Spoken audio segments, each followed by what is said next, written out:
ओम शांति।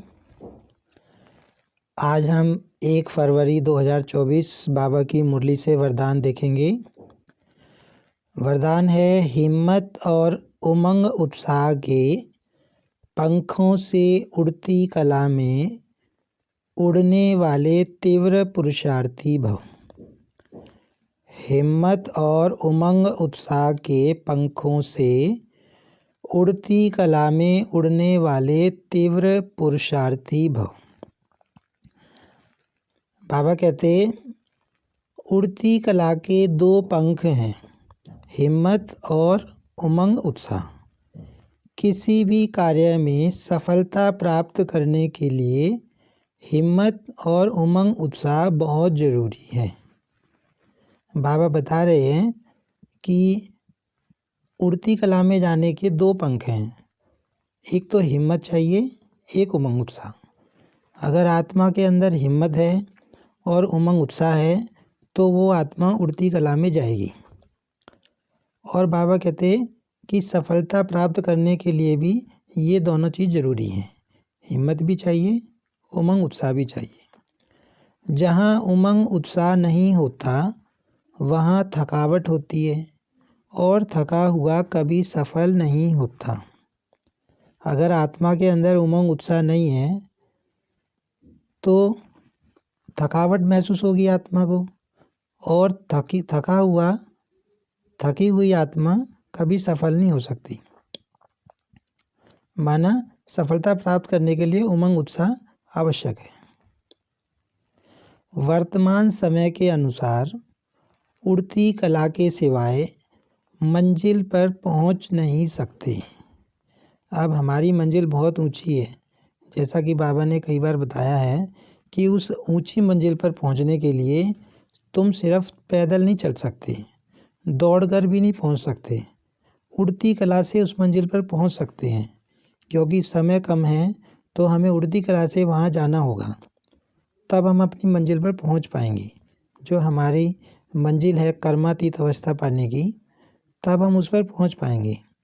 क्योंकि पुरुषार्थ एक जन्म का और प्राप्ति 21 जन्म के लिए ही नहीं, सारे कल्प की है। अब जो हम मेहनत कर रहे हैं, जो पुरुषार्थ कर रहे हैं, पुरुषार्थ करने के लिए तो हमारे पास समय कम मिला है, सिर्फ एक संगम युग ही मिला है, एक जन्म ही मिला है। और इस एक जन्म में हमें पूरे कल्प के लिए कमाई जमा करनी है। तो इसके लिए थोड़े समय में ज़्यादा कमाई करने के लिए बाबा कहते हैं कि उड़ती कला से जाना होगा। तो जब समय की पहचान स्मृति में रहती है तो पुरुषार्थ स्वतः तीव्र गति का हो जाता है। जब टाइम की वैल्यू होती है, टाइम की जब कीमत होती है तो मेहनत ऑटोमेटिक तेज हो जाती है। जैसे कि हम उदाहरण लें कि कोई बच्चा है और उसके एग्ज़ाम आने वाले हैं, एग्ज़ाम बिल्कुल नज़दीक आ जाते हैं तो टाइम कम रहता है, तो उसको महसूसता होती है कि अब टाइम कम है और एक एक दिन की वैल्यू मेरी बहुत इम्पोर्टेंट है। तो वो बहुत ज़्यादा मेहनत करता है, उसके पुरुषार्थ की गति बढ़ जाती है।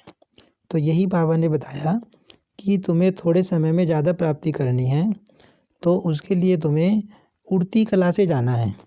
पैदल भी नहीं जा सकते और दौड़कर भी नहीं जा सकते। माना धीमी गति के पुरुषार्थ से हम अपनी मंजिल तक नहीं पहुंच सकते। और उसके लिए बाबा ने उपाय बताया कि 2 पंख हमें अपने पास रखने हैं, एक उमंग उत्साह का और एक हिम्मत का। आज की मुरली में स्लोगन है, सर्व की मनोकामनाएं पूर्ण करने वाले ही कामधेनु हैं। कामधेनु किसको कहते हैं बाबा? जो सर्व की मनोकामनाएं पूर्ण करते हैं। आज के समय में हर आत्मा को सुख और शांति चाहिए। तो अगर हम किसी को बाबा का ज्ञान दे देते हैं, किसी को बाबा का ज्ञान टच हो जाता है तो उसके 21 जन्म सुधर जाते हैं, वो आत्मा पुरुषार्थ करने लग जाती है। और जब कोई आत्मा बाबा का बन जाती है तो ऑटोमेटिकली उसकी सारी मनोकामनाएं पूरी हो जाती हैं। तो जो आत्मा बाबा का बच्चा किसी आत्मा को बाबा का परिचय देता है या बाबा से जोड़ देता है, माना वो आत्मा कामधेनु है और उसने उसकी सारी मनोकामनाएं पूर्ण करने में मदद की है। अच्छा, ओम शांति।